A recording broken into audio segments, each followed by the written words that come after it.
Hey, folks, welcome to InTheMoneyStocks.com's live trading action video. My name is Gareth Soloway, Chief Market Strategist here. Today's date is Tuesday, March 12th, 2019. So you can see the market's dead today in terms of just volatility. We've kind of crept up a little bit, pulled back, crept up, pulled back, crept up, and pulled back with a slight upside bias. As you can see, we're drifting higher on the day, up about $1.31. Markets amazingly have rallied all the way from basically 272 to 280 and change. So, I mean, that's a big move since Friday's lows, which is basically 2.5 days at this point in time. Now, I will say this, the markets, these pivot tops, they look kind of arbitrary, random, right? They are actually not, and this is what I wanted to show you here, folks. Take a look at this. This is such cool stuff. So take this low pivot. So this was the big move from the high pivot here recently to the low there before we bounced and then had the next leg down. Take that low and connect it through this low here and this high here, and I want to show you what happens. Look at this. So now all of a sudden it starts to make sense. You can see here, pivot high, and right here, right around that is also a pivot high. Very cool stuff. And this tells us why the markets are struggling at this level. Now, it's upsloping, so therefore every time you go up and tag it, you can go a little bit higher, right? But nonetheless, that's what's keeping this market under wraps at this point in time. There's also this kind of pivot point here, so you have these highs, and if you put a line here, it's basically through the midpoint of the day, right? So you can put it right there, and you can see here, all the way across, kind of through the midpoints of the day today as well. So it just shows you why the markets are kind of in this range and why they're struggling right around the highs.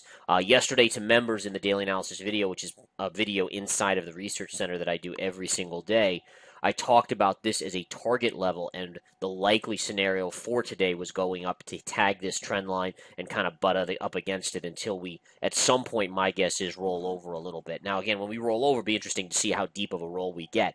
But nonetheless, that's really what's capping the market today. Volume at 45 million here at 2:35 p.m. Eastern time. That's super, super light. My guess is we'll do 55 million, maybe 60 million today. But again, that's historically extremely light. One other thing I'm just noting here today, we are seeing the Russell lagging, and again, it's not lagging by a lot anymore. This morning it was, but when the Russell lags, oftentimes it tells us that there's a leading indicator that's bearish. And the reason why the Russell is such and by the way, for those of you at home, there you want to follow the Russell, just follow the IWM. In fact, I can put it up here today. So notice the spiders are up 0.5% today, 0.47. So if we bring up the Russell, it is just up about 0.2. So there's actually a 0.3% disparity between those two.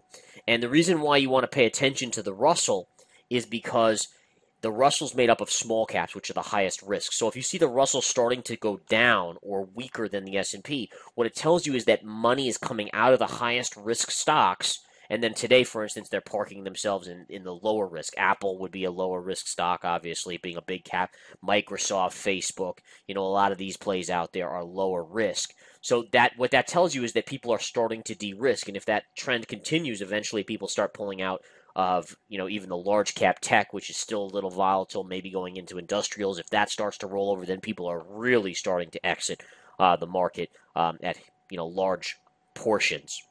So again, my recommendation is add this to your arsenal of trading. The IWM as a leading indicator. And again, my findings, and I've talked to the intraday stock chat here at InTheMoneyStocks.com about this, all my chat members and so forth. My findings are that when the disparity becomes 0.4 or greater, so right now with the spiders up 0.5% and this is up 0.2, there's only a 0.3 differential, right? Once it gets to 0.4, that's where actually it starts to really become a serious indicator. What it tells you is the market is very close to making a move in the direction that the Russell is going. So in this case, the Russell is lower. So if this disparity between 0.2 and 0.5 got to a full 0.4, right now, again, 0.3 is the differential. If it got to 0.4 and the Russell was lagging, I'd start to expect the spiders to roll over. The fact that the spiders aren't at 0.4 right now, what it tells us is that the rollover is not immediate, but could occur in the next couple days. So less than 0.4 if it's 0.3 or 0.25. Less than 0.25, I wouldn't pay attention to it. But in that range, it tells us it's probably coming in the next day or two. If it's immediate, like today was a 0.4 or bigger differential, then I would say it'd be this afternoon. But again, it doesn't look like the volume's conducive to that, plus the disparity is not high enough at this point in time. Okay, hope you guys found this educational. I'm going to step aside, but again, you can come join us, take the 7-day free trial at InTheMoneyStocks.com. com.